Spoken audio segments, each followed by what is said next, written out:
प्रिय भक्तों, जय श्री राम। आज हम गीता प्रेस गोरखपुर कल्याण पत्रिका से भक्तों की सत्य घटनाएं सुनाएंगे। ऐसी दो कथाएं सुनाएंगे जो आपको ईश्वर पे विश्वास पैदा करेगी और उनकी भक्ति प्रदान करेगी। एक घटना लिख के भेजी है पवन कुमार गोयल ने, जिसे कल्याण पत्रिका में प्रकाशित किया गया है। कथा का शीर्षक है जाको राखे साइयां, मार सके न कोई। ईश्वर जिसकी रक्षा करना चाहता है उसे भला कौन मार सकता है। विष भी उसके लिए अमृत हो जाता है। इसी प्रकार की एक घटना हरियाणा के पानीपत में घटित हुई। वहाँ एक माँ ने अपनी एक नवजात बच्ची को पॉलीथीन में लपेटकर नहर में बहा दिया, लेकिन शायद ईश्वर को यह मंजूर नहीं था। इसीलिए उस नवजात को एक सांप ने बचा लिया। प्रत्यक्षदर्शी लोग बताते हैं, जो लोग यहाँ थे उन्होंने बताते हैं कि देखा कि एक नहर में एक सांप ने उसे अपने शरीर में लपेटकर डूबने से तब तक बचाए रखा जब तक लोगों की उसकी निगाह नहीं पड़ गई। और फिर एक जांबाज ने नहर में छलांग लगाकर बच्ची को बचा लिया।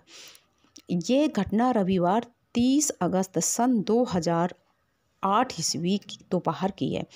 नहर में पॉलीथीन के थैले में बंद एक नवजात बच्ची की आवाज़ एक महिला ने पहले सुनी। महिला के अनुसार उसने देखा कि थैली को सांप लपेटे हुआ था। उस महिला की पुकार पर वहां से गुजर रहे सुरेश जी नहर में कूद गए। ऐसा देख सांप ने थैली को फन से हौले से छूकर प्रणाम किया या आशीर्वाद दिया। उस बच्ची का माथा चूमा और वह जीव पानी में गायब हो गया। इस प्रकार सांप का उस बच्ची को बचाने में निमित्त होना तथा सज्जन को नहर में कूदकर उसे बचाना, इन दोनों घटनाओं से ये साबित होता है जाको राखे साइयां, मार सके ना कोई। भक्तों, ये सत्य घटना है। अब हम ऐसी ही दूसरी एक कथा सुनाने जा रहे हैं जो आपको भगवान की भक्ति और ईश्वर पे विश्वास पैदा करेगी। बात कुछ दिन पहले की है।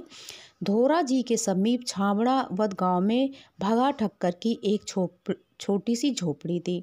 भगा ठक्कर उस गांव में भगत के नाम से प्रसिद्ध थे। उसका पुत्र रुगनाथ लोहाड़ किसी विषैले पदार्थ के सेवन से पागल जैसा हो गया था। पड़ोस में हरदास बापा का घर था। भगा ठक्कर और हरदास बापा के घर में बहुत ही घनिष्ठ संबंध था। रुगनाथ मस्तिष्क की अस्थिरता के कारण गांव में और गांव की सीमा में घूमता रहता था। उसे कपड़ों का भी ध्यान नहीं रहता था। कुल मिलाकर वे पागल था।